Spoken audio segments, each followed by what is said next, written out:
আমি doctor Soumyajit Basu. Spine research foundation একটা সংস্থান যা আমরা 15 বছর চালিয়ে আসছি।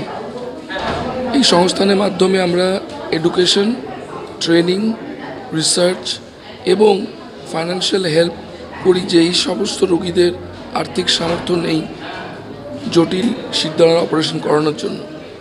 আমরা এটা 15 বছর ধরে এগিয়ে এসেছি অনেকটা, এবং আমরা চাইব যে ভবিষ্যতে এটা আরও সমৃদ্ধশালী হোক, আরও রুগীকে আমরা চিকিৎসা করতে পারি।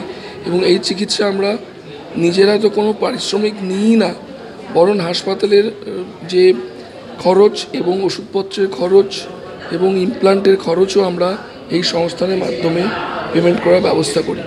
রুগীদের নিজেদের দিক থেকে তাদের অনেক সুবিধে হয়। বহু লোকের যাদের আর্থিক সামর্থ্য নেই তাদের পক্ষে এইরকম একটা সংস্থানের জন্য তারা অনেক জটিল অপারেশন করার সুবিধে পায়। আমি ডক্টর শ্রীরঞ্জন সারেঙ্গি, আমি নিউরো অ্যানেস্থেসিওলজিস্ট। স্পাইন রিসার্চ ফাউন্ডেশনের সাথে আমার যোগাযোগ 15 বছর থেকেই, এবং বর্তমানে আমি একজন ট্রাস্টি বোর্ডের মেম্বারও। আজকের যে অনুষ্ঠানটা আমরা করতে চেয়েছি সেটা বিশেষ কারণ হচ্ছে যে এতদিন অবধি আমরা যা কাজকর্ম করে এসেছি সেটা একটা পর্দার আড়ালেই থেকে গেছিলো। আমরা চেষ্টা করছি আস্তে আস্তে যাতে এই খবরটা প্রত্যন্ত জায়গায় গিয়ে পৌঁছয়, এবং সেখানে সংবাদ মাধ্যম ছাড়া অন্য কোনো মাধ্যমে আমাদের দেওয়ার কোনো উপায় নেই। তবে সবসময় একটা ভীষণভাবে একটা সন্দেহ জাগে যে সত্যি এই কাজটা হচ্ছে কি না। এবং আপনারা আজকের অনুষ্ঠান দেখেছেন, তাতে দেখেছেন যে আমরা প্রায় আজকে 20 থেকে 25 জন পেশেন্টের কথা আমরা বলতে পেরেছি। গত 15 বছরে প্রায় 250 পেশেন্টের অপারেশন এবং প্রায় 5000 পেশেন্টের চিকিৎসার দায়িত্ব স্পাইন রিসার্চ ফাউন্ডেশন নিয়েছে। কেবলমাত্র অপারেশন এবং চিকিৎসার বিষয় নয়, চিকিৎসক তৈরি করা, স্পাইন সার্জন তৈরি করা, এটার ক্ষেত্রেও কিন্তু স্পাইন রিসার্চ ফাউন্ডেশন একটা বড় রোল প্লে করে। গত 15 বছরে প্রায় 50-এরও বেশি স্পাইন সার্জন আমাদের কাছ থেকে প্রশিক্ষণ নিয়ে দেশের বিভিন্ন জায়গায় আজকে নিজেদের সুপ্রতিষ্ঠিত করতে পেরেছেন। রিসার্চ ওয়ার্ক, নতুন স্পাইনের বিষয়ে নতুন চিন্তাভাবনা নিয়ে আসা, অন অ্যান অ্যাভারেজ 15 থেকে 20খানা পেপার আমাদের জার্নালে, দেশি বিদেশি জার্নালে আমাদের পাবলিশ হয়।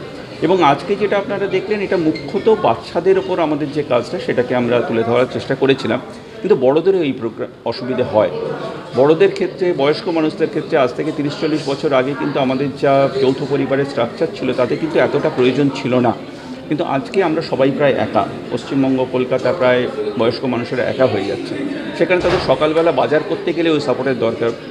ভাবনা চিন্তা করে দেখুন যে আজ থেকে 20 বছর আগে আপনার কাকা, পিসি এরা যারা ছিলেন তাদের সাপোর্ট করা কেউ না কেউ থাকতো পরিবারে। আজকে তাকে কিন্তু সকালবেলা বাজারটাও করতে যেতে হবে নিজেকে। এখানেও কিন্তু স্পাইন রিসার্চ ফাউন্ডেশন কাজ করছে। অন অ্যান অ্যাভারেজ আমরা যদি বছরে 40টা অপারেশন করি, তার মধ্যে বাচ্চাদের যদি 25টা হয়, তাহলে 15টা কিন্তু বয়স্ক মানুষদের জন্য। সেদিকটাও আছে। এটা তো স্পাইনে যে কোনো সমস্যার ক্ষেত্রেই আমরা থাকি। আমাদের বিশেষ কার্যক্রম যেটা, সেটা হচ্ছে স্কোলিওসিস, অর্থাৎ পিঠ বেঁকে যাওয়া। এই বেঁকে যাওয়া জন্মগত হতে পারে, এই বেঁকে যাওয়া বয়সজনিত কারণে হতে পারে, ইনফেকশনের জন্য হতে পারে, এবং সবথেকে বেশি যেটা হয় সেটা হচ্ছে একটা পার্টিকুলার একটা বয়সন্ধির বয়সে হঠাৎ করে দেখা যায়, মেয়েদের বেশি হয়, হঠাৎ করে দেখা যায় পিঠটা বেঁকে যাচ্ছে। ডিফর্মিটি, স্পাইনাল ডিফর্মিটি নিয়ে আমরা কাজ করি। এবং সত্যি কথা বলতে কি, যে কোনো ধরনের স্পাইনের প্রবলেম, স্পাইনাল টিউমার ইত্যাদি সব কিছুর ক্ষেত্রে কিন্তু স্পাইন রিসার্চ ফাউন্ডেশন কাজ করে।